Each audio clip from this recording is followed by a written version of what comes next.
World building and the history of fictitious universes such as the MLP universe have always held a special interest to me.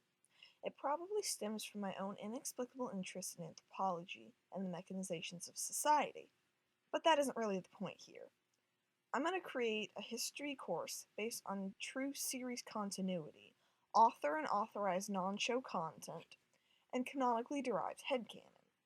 Please note that I tie all my headcanons as logical derivations of the facts given in universe. No headcanons are brought simply to create good storytelling or for my own personal devices, but to bridge gaps in the continuity and to explain anomalies and other unexplained happenings. I am trying to create a cohesive and legitimate course of Equestria's history. Also, working within the direct confines of canon to derive logical explanations is fun! Anyway, open your textbooks and turn to page 5.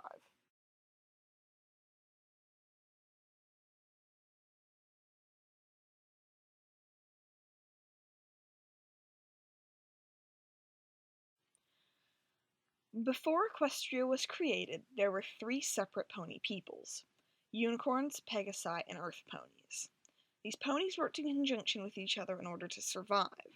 Earth ponies being like serfs, tending the fields, and unicorns being like nobility, providing the earth ponies the opportunity to tend the fields.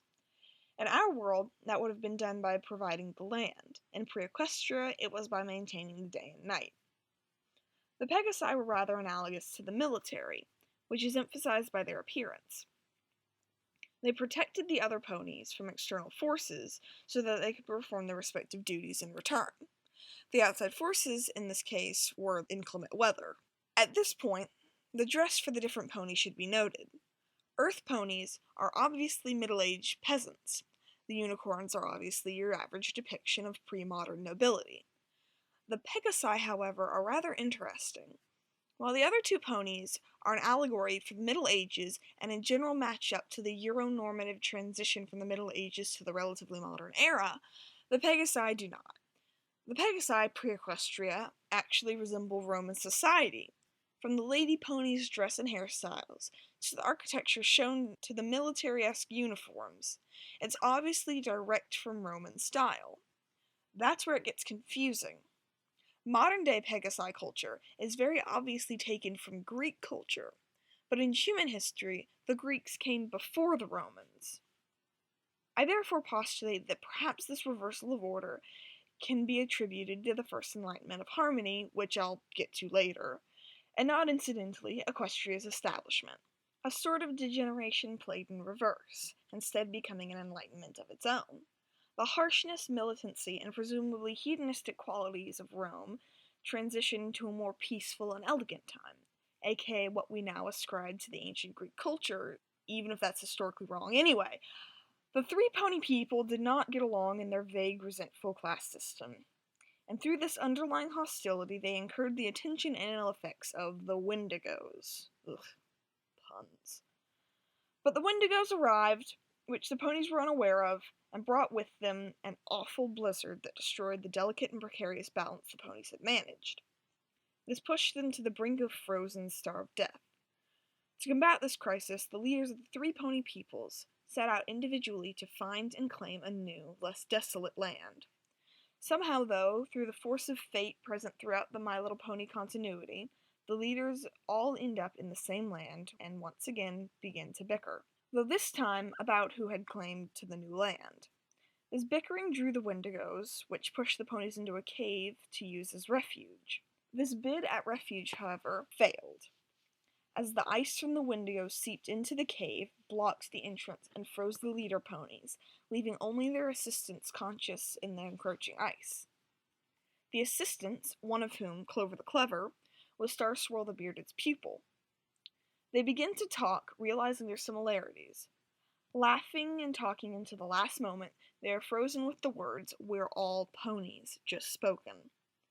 The ice, however, seals all but the tip of Clover the Clever's horn, which ignites, shattering the ice around the 3 ponies, launching Clover the Clever into the glowy-eyed God mode state, first seen on Twilight when she harnessed the elements of harmony. Clover the Clever's magic is unleashed, defeating the Wendigos and eventually setting the leaders free. This act of magic in the cave is the advent of magic based on friendship magic, which I refer to as the first enlightenment of harmony. This becomes increasingly interesting when you consider the fact Star Swirl originally was working on a spell based on friendship, but failed because he could not understand it. The greatest wizard in the world at the time couldn't get the magic of friendship because it had thus far not been a genre. It hadn't been a specific power, it hadn't been brought into the world yet. The very magic that Twilight Sparkle later perfected and created her own spell for to reach personal enlightenment and the transcended state of alicornship. These ponies, with their newfound camaraderie and understanding, claimed the land together as Equestria, a land for all ponies to live together in harmony, then creating a flag to represent this harmony and to symbolize Equestria. Many ponies are often confused by the depictions in Hearthwarming Eve, wondering what Celestia and Luna are doing on the flag. Questions about the anachronistic qualities of the flag are often brought up, but on closer inspection can be clarified. Luna and Celestia are not on the flag. A simple yin-yang-esque pony duality symbol is on the flag.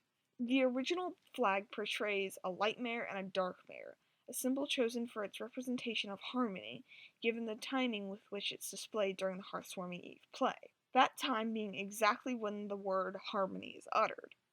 Though the idea of a light and dark mare, and indeed their poses, mirror that of the depicted current Equestria flag, there are subtle differences to note. The light pony has a teal mane, which is never shown on Celestia. She is instead portrayed with a pink mane. In the same way, Luna is always depicted with a light blue mane, while the dark mare in the original flag has a dark purple mane. It is easy to assume that once Luna and Celestia take rule as a diarchy, the flag is modified to represent their benevolent rule, explaining the deep similarities depicted in Friendship is Magic's backstory Equestria picture. In short, these symbols are directly related and extremely similar, but are in no way contradictory.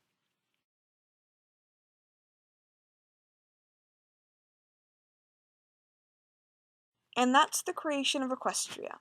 Chapter 2 is on the reign of discord and the rise of the princesses, a more shadowed and unknown time. It'll be filled with theories and possibilities. I'll do my best to keep it close to the canon, though. Till next chapter, expect some other videos on the show not relating to history. Till then,